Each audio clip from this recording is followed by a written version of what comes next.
So hello everyone, we've had a lot of requests for this, so we thought we'd jump on here and do a quick how to build video on the Revvi 20. Now, the same build would apply to the Revvi 18 as well. They are very similar bikes.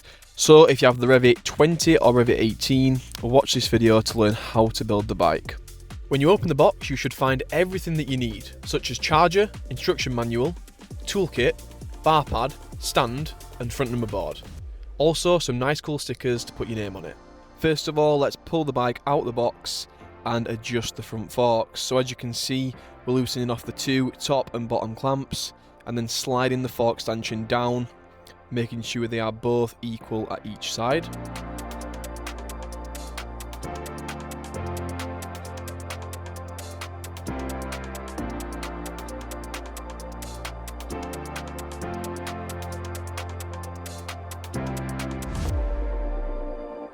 Once we've done that, we'll just tighten these back up on both sides, making sure they're nice and secure. So next, moving on to the handlebar installation. So as you can see, we are removing the faceplate of the stem with the 4 bolts there.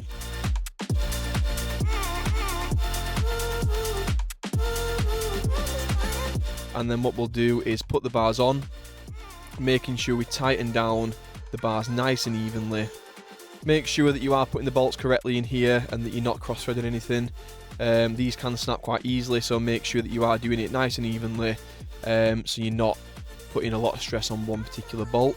Moving on to the brakes, these have 1 bolt, so simply take the bolt out, put it over the handlebars and tighten it back up. Again, making sure it's tight, but not too tight because they do snap if over-tightened. To test the brakes, simply pull on the levers, making sure there is tension. Now moving on to the brake plugs, you will see some arrows on the plug itself and they are colour coded, so you can't get it wrong. Make sure the arrows line up, because if they don't, you are putting it in wrong. There's clips on the wires and the hoses to make sure everything is nice and neat.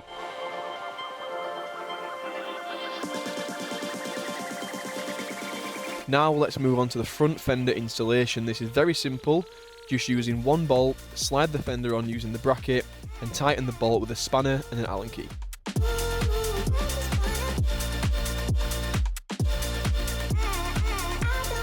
Pull the brake spacer out of the caliper, it's red, you can't miss it.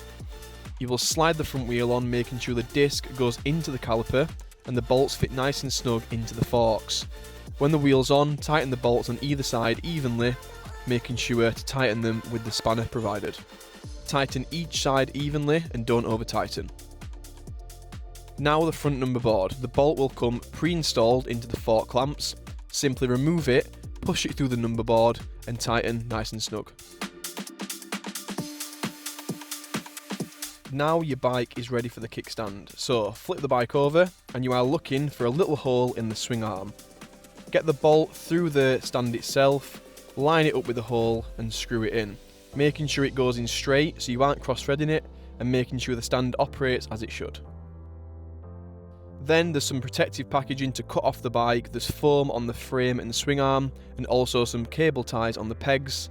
There's also a hose locator on the front forks. Simply take the screw out a little bit, put the hose in and retighten. Then finally the bike comes with a nice bar pad. Put it on the bars, put the Velcro on and that's your bike done. Now, it's just your turn to ride the bike.